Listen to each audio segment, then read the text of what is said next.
Farmer chief justice of India DY Chandrachud के एक statement की वजह से जो राम जन्मभूमि का पूरा मुद्दा है वो दोबारा से हाईलाइट हो चुका है। यहाँ तक कि ऐसी अटकलें भी लगाई जा रही हैं कि ये जो पर्टिकुलर केस है वो दोबारा से सुप्रीम कोर्ट में प्रेजेंट हो सकता है और इसको फिर से कंटेस्ट किया जा सकता है। तो आखिर ये पूरा मुद्दा है क्या, वो आज हम लेट्स क्रैक यूपीएससी सीएससी के इस प्लेटफॉर्म पे माइन्यूटली डिकोड करने की कोशिश करेंगे, जिससे हमारी अंडरस्टैंडिंग डेवलप हो पाए कि अगर कोई सरकारी कर्मचारी से अपने टर्म को सर्व करने के बाद फ्री अप भी हो जाता है, रिटायरमेंट भी लेता है, उसके बावजूद उसको अपने स्टेटमेंट्स या जो भी व्याख्यान वो दे रहा है उसको काफ़ी सोच समझ के करना चाहिए, क्योंकि we all know that actions always speak louder than words, but still जो वर्ड्स डैमेज करते हैं वो कभी भी रिकवरेबल नहीं होता। तो उसी रिस्पेक्ट में चलिए सबसे पहले केस को समझते हैं और जानते हैं कि ये जो पूरा मुद्दा है वो किस बारे में है। तो अगर हम देखें तो फॉर्मर सीजीआई डीवाई चंद्रचूड़ जी जो हैं उन्होंने बेसिकली रिमार्क्स दिए हैं ऑन बाबरी मस्जिद कंस्ट्रक्शन,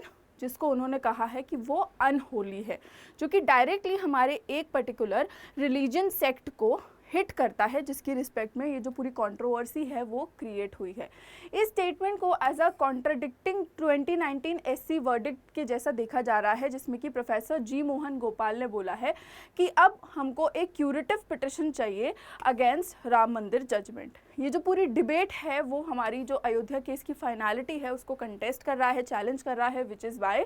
ऑल ऑफ दिस अगर आप देखो तो काफ़ी ज़्यादा सेंसिटिव फिर से हो चुका है। अगर हम इस पूरे मुद्दे का एक बैकग्राउंड समझने की कोशिश करें तो 2019 में सुप्रीम कोर्ट ने ये वर्डिक्ट दिया था। इट वाज अ 5 जज कॉन्स्टिट्यूशन बेंच जो कि सीजेआई रंजन गोगोई ने लीड की थी, जिसमें कि लैंड जो उस टाइम की हमारी डिस्प्यूट लैंड थी उसको राम मंदिर कंस्ट्रक्शन के लिए अलॉट कर दिया गया था। 5 एकड़ सेपरेटली सुन्नी वक्फ बोर्ड जो हैं उनको एक मस्जिद बनाने के लिए दिया गया था और कोर्ट ने कहा था कि कोई भी कंक्लूसिव प्रूफ नहीं है बाबरी मस्जिद का, तो इसीलिए वहाँ पे मंदिर होना चाहिए। तो उसी रिस्पेक्ट में हमारा जो आज के टाइम पे राम जन्मभूमि पे जो भी कंस्ट्रक्शन है वो चल रहा है, तो उसी के रिस्पेक्ट में जो पूरा मुद्दा था वो एक्चुअल में इन प्लेस फॉलो ऑफ करता था।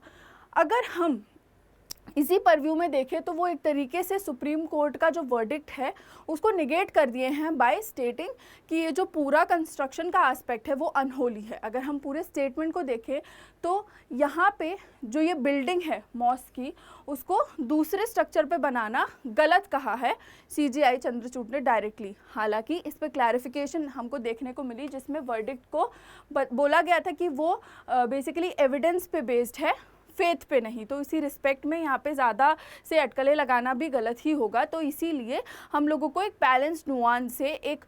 नॉर्मल आदमी जो होता है, एक रैशनल आदमी जो होता है, उसके पर्सपेक्टिव से इस पूरी सिचुएशन को व्यू करना चाहिए। और उन्होंने ये भी कहा कि उनके जो वर्ड्स हैं वो बेसिकली मिस रिप्रेजेंट हो गए, उनका वो कहने का तात्पर्य नहीं था जो बेसिकली डिकोड किया जा रहा है। सो उसी के परव्यू में अगर आप देखो तो यहाँ पे हमको कई सारे क्लैरिफिकेशन मिल चुके हैं, बट स्टिल प्रोफेसर गोपाल जो हैं उन्होंने उन सारे स्टेटमेंट को काउंटर करते हुए बोला है कि चंद्रचूड़ जी का जो रिमार्क था वो पहली बात जजमेंट का पार्ट नहीं था, दूसरी बात वो दर्शाता है कि वो कितने ज़्यादा उनके दिमाग में जो है वो एक रिलीजन सेक्शन के चलते एक बायस एग्जिस्ट करता है, जो कि ग्राउंड्स हैं एक क्यूरेटिव पिटिशन के, क्योंकि यहाँ पे हमको इनकन्सिस्टेंसी देखने को मिल रही है। ही ऑल्सो आर्ग्यूड कि यहाँ पे अगर आप देखो तो पोस्ट फैक्टो जुडिशियल स्टांस एक गलत तरीके से प्रेजेंट किया गया, एंड ही ऑल्सो क्रिटिसाइज्ड कि ये जो अडेंडम था जजमेंट का वो अनरीजन था, तो उसकी वजह से हमको अब एक और पिटिशन चाहिए इसी के रिगार्ड में, जिससे कि हम पूरी सिचुएशन को एक बैलेंस नुआंस से देख पाए। तो अगर हम इस पूरे स्टेटमेंट की और जो भी अभी प्रोफेसर गोपाल ने कहा है उन सब की एस्पेक्ट को एक लीगल पॉइंट ऑफ व्यू से देखने की कोशिश करें तो हमको देखने को मिलता है कि जो क्यूरेटिव पिटिशन की मांग की जा रही है वो एक बहुत ही रेयर रेमेडी है, जिसमें कि सुप्रीम कोर्ट के वर्डिक्ट्स को रीओपन किया जाता है। तो ये अभी मांग एक्चुअल में की जा रही है, देखने वाली बात होगी कि ये एक्सेप्ट होती है या नहीं होती और एक्चुअल में इस पर क्या हमको डेवलपमेंट देखने को मिलती है, क्योंकि if this falls into place तो फिर से हमारी जो ABCD थी वो चालू हो जाएगी। And we all have seen कि जो राम मंदिर और बाबरी मस्जिद का पूरा डिबेट था वो कितने टाइम से चला आ रहा था, तो उसकी रिस्पेक्ट में दोबारा से ये इनसेंसिटिविटी की वजह से दोबारा से अगर हाइप अप होता है तो again that might become a problem. अगर आप देखो तो ये जो क्यूरेटिव पिटिशन होता है वो सिर्फ तब अलाउ किया जाता है जब नेचुरल जस्टिस वायलेट होती है, जब अपैरेंट बायस या कोई सीरियस एरर हमको रिपोर्टेडली देखने को मिलता है। और हमको पता ही है कि अयोध्या की जो वर्डिक्ट है वो फाइनल और बाइंडिंग है, बट फिर भी कोर्ट रिलक्टेंट है रिलक्टेंट हो जाता है ऐसे सारे केसेस को रीओपन करने के लिए, ऐसे सारे डिस्प्यूट्स को रीओपन करने के लिए। बट फिर भी देखने वाली बात होगी कि इस पे क्या हमारी बेसिकली डेवलपमेंट आती है। अगर हम इस पूरी सिचुएशन के इम्प्लीकेशंस को देखने की कोशिश करें तो ये टेस्ट करता है लिमिट्स ऑफ जुडिशियल फाइनलिटी,